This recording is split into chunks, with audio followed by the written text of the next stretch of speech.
Welcome to Coordinating Your Chaos with the Blended Mama. My name is Teresa Stone. I am the Blended Mama, and on this channel, we help busy women find calm in the chaos of life through community and planning.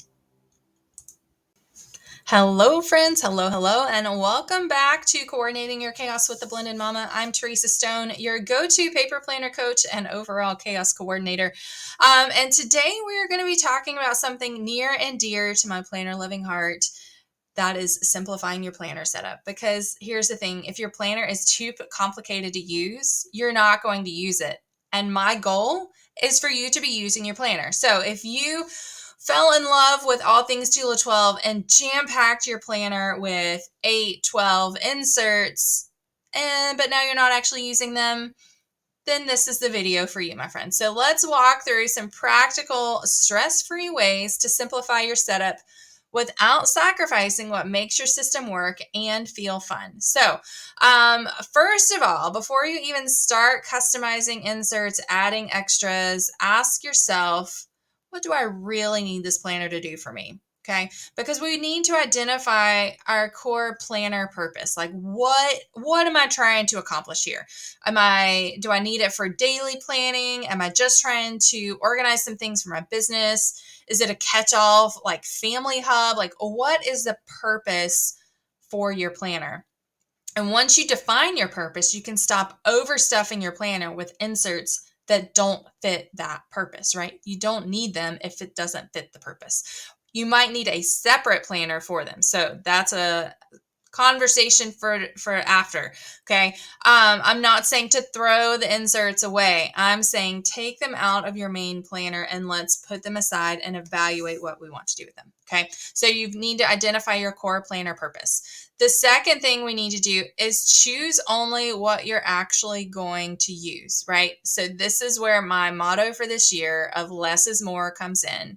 You want to stick to the inserts that match your purpose. If you're not filling out your cleaning tracker, maybe you're not using your meal planner, maybe you aren't even looking at that budget insert, maybe it's time to take it out. You can always add it back later when those priorities become a priority again, right? Everything can't be a priority all at one time. And if it's too hard for you to get in the habit of using the things, then we need to narrow it down and focus on your top priority, okay? So use it or lose it is the rule here, friend. Your planner should serve you, not overwhelm you. Okay. My next little tip here is to create a flow that fits your day. So that is probably one of the things that I love the most about our Tula 12 planners is that you can move your inserts around, right? You can shuffle them, you can put them in a different order, you can literally take them out and work with them outside of the cover. So don't think about things in terms of tabs, dividers, but think about flow, right? What inserts do you reach for first, and then what comes next? So set your inserts up in an order that supports how your brain works, not how Teresa's brain works, friend, but how yours works. So you're probably going to start with your most used view, which is likely either your monthly or your weekly layout. Then you're going to follow up with inserts that are supporting your routine. So maybe that's a notes insert, cleaning or meal planning. What is it that is supporting your routines? That might be the P&J, the planning and journaling, which is one of my new favorites. So think about what is supporting your habits and your routines. Maybe it is actually the goals and habit tracker. And then on the back end, you're going to put your fun or your reflective inserts. So maybe that's journaling or gratitude, or maybe it's a storyteller for some memory keeping. So think of your planner like a well-organized space. If you have to flip back and forth like constantly, then you probably need to rearrange, especially if you're like skipping over an insert all the time, either because you're never using it or because it doesn't get used as often. Then maybe you need to move it and put it into a different spot. So make it intuitive so that your planner is feeling more like a tool and not like a puzzle, right? All right. So the number 4, keep your accessories functional. I love accessories. You know, I have like a gazillion and one mag clips. Okay. There is a purpose to them. If you are flipping a lot in your planner, I do actually recommend you keep more than one mag clip because it helps you flip to the right page, right? But if you aren't actually flipping a lot, just have 1 or 2 mag clips, right? Maybe it's one for each insert. Don't necessarily have 15 in it like I might have in mine. I might have just admitted that on YouTube, but anyway, it's all good. Also, don't overwhelm yourself with having to put too many pins in your planner, right? We do have, some people will get like a pin loop that goes on the front, plus you have your pin here. Don't feel like you have to do that.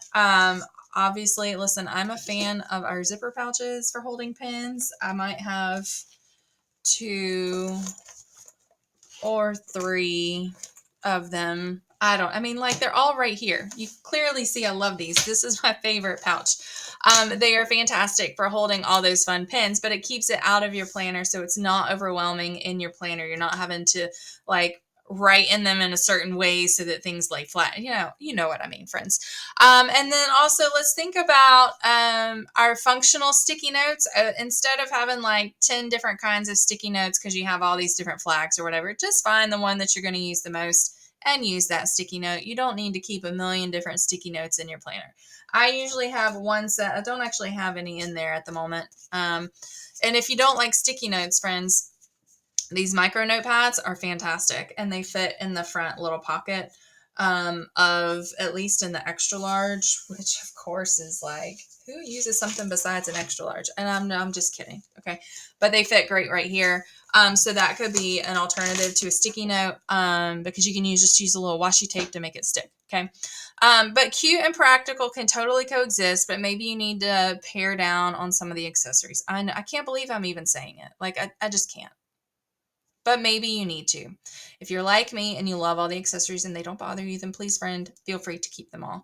But if it's stressing you out to see all the things, then let's pare it down a little bit. Okay. All right. And then my last tip, and we talked about this last week too, is doing a monthly reset, right? So at the end of each month, just do a quick little planner audit. What inserts did you actually use?